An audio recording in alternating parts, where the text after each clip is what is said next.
দেখেন, গণ অভ্যুত্থানের দুইটা শক্তি, একটা শক্তি সরকারি দলে আর একটা শক্তি বিরোধী দলে।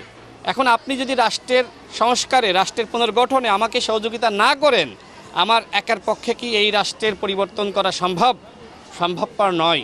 জামাত ইসলাম আমার কাছে মনে হয় এই মুহূর্তে এই জিনিসগুলো তারা বুঝতে পারতেছে, কিন্তু জামাত ইসলাম তো কিছুদিন বোঝে, আবার কিছুদিন পরে তারা ভুলে যায়।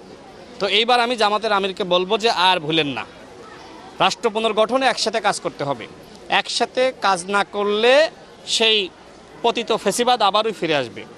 আপনারা কি চান শেখ হাসিনা বাংলাদেশে ফিরে এসে আবারও রাজনৈতিকভাবে সক্রিয় হোক?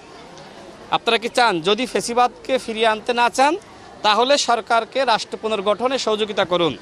বাংলাদেশের মাননীয় প্রধানমন্ত্রী জনাব তারেক রহমান যেভাবে এই রাষ্ট্রের কল্যাণে একটি কল্যাণ রাষ্ট্র প্রতিষ্ঠায় কাজ করে যাচ্ছেন, এটি সবাই তো প্রশংসা করতেছে।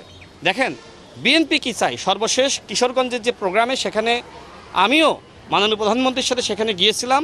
দেখেন, তিনি কল্যাণ রাষ্ট্রের ধারণা মানুষের সামনে, জাতির সামনে উত্থাপন করেছেন। অর্থাৎ বিএনপি চায় একটি কল্যাণ রাষ্ট্র, এবং সেই কল্যাণ রাষ্ট্র কায়েমে আমি জামাত ইসলামকে বলবো যে আপনারা শরিয়া আইন কায়েম করতে চান, কিন্তু যেহেতু বাংলাদেশের জনগণ বা বিএনপি একটি মধ্যপন্থী দল হিসেবে কল্যাণ রাষ্ট্র ব্যবস্থা প্রতিষ্ঠা করতে চাই, আমি দৃঢ় বিশ্বাস করি যে এই কল্যাণ রাষ্ট্র ব্যবস্থার মধ্যে কিন্তু শরিয়া আইন রয়েছে।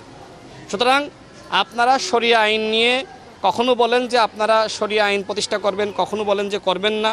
আমার স্পষ্ট কথা, একটি ইসলামিক দল হিসেবে আপনারা শরিয়া আইন প্রতিষ্ঠার জন্য কাজ করতেই পারেন, কিন্তু মুনাফিকি করেন না।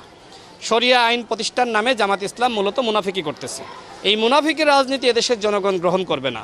আর বিএনপির যে ধারণা, সেটি বিএনপি একটি কল্যাণ রাষ্ট্র ব্যবস্থা প্রতিষ্ঠা করতে চাই।